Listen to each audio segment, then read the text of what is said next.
और इसी बीच आप देखिए कि किस तरह से वहां पर एक्शन लेने की शुरुआत अब हो चुकी है। और चलिए अब आगे बढ़ते हुए कोच्चि से कुछ तस्वीरें इस वक्त सामने आ रही हैं। वो तस्वीरें इस वक्त हम आपको दिखा रहे हैं, कोच्चि की तस्वीर, जहां पर रामचंद्रन को अंतिम विदाई दी जा रही है। आप देखिए कि किस तरह से बड़ी संख्या में लोग यहां पर पहुंचे हुए हैं। पहलगाम हमले में शहीद हो गए और अब यहां पर उनके शरीर को रखा गया है और यहां पर अंतिम विदाई देने के लिए तमाम लोग पहुंचे हैं। ये तस्वीरें इस वक्त आपके सामने कोच्चि की।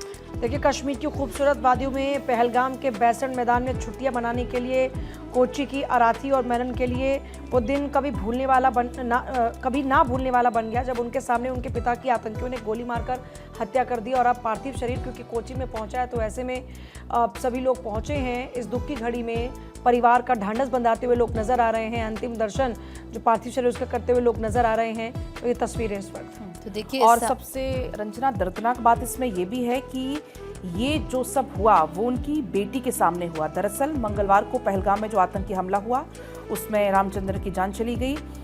दुबई से खासतौर पर माता पिता से मिलने के लिए उनकी बेटी आई हुई थी। रामचंद्रन अपनी पत्नी, अपनी बेटी के साथ वहां पर घूमने गए हुए थे।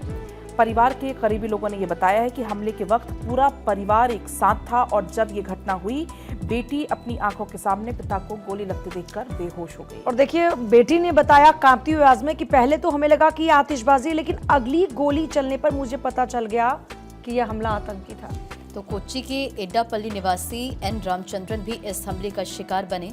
तमाम लोग उन्हें श्रद्धांजलि दे रहे हैं। अपनी पत्नी शीला रामचंद्रन, बेटी आरती और मेनन और आरती के जो दोनों जुड़वा बच्चे केदार और दुर्पत के साथ कश्मीर गए थे घूमने के लिए। रामचंद्रन का बेटा अरविंद मेनन बेंगलुरु में कार्यरत है। परिवार को उनकी मृत्यु की जैसे सूचना मिलती है, हड़कंप मच जाता है, मातम का माहौल हो जाता है। रामचंद्रन ने लंबे समय तक कतर में काम किया। 2 साल पहले कोच्चि लौटे थे।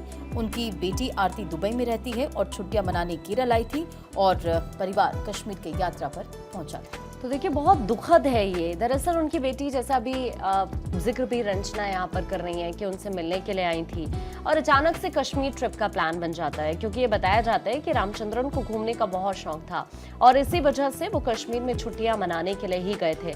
लेकिन शायद ही ये किसी को पता होता कि कश्मीर यात्रा उनके लिए काल बन जाएगी।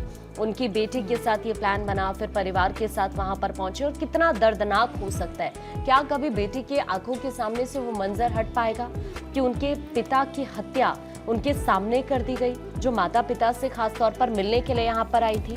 और अब ये जो तस्वीरें इस वक्त आप देख पा रहे हैं, कोच्चि की ये तस्वीरें जहाँ पर अंतिम विदाई उन्हें दी जा रही है।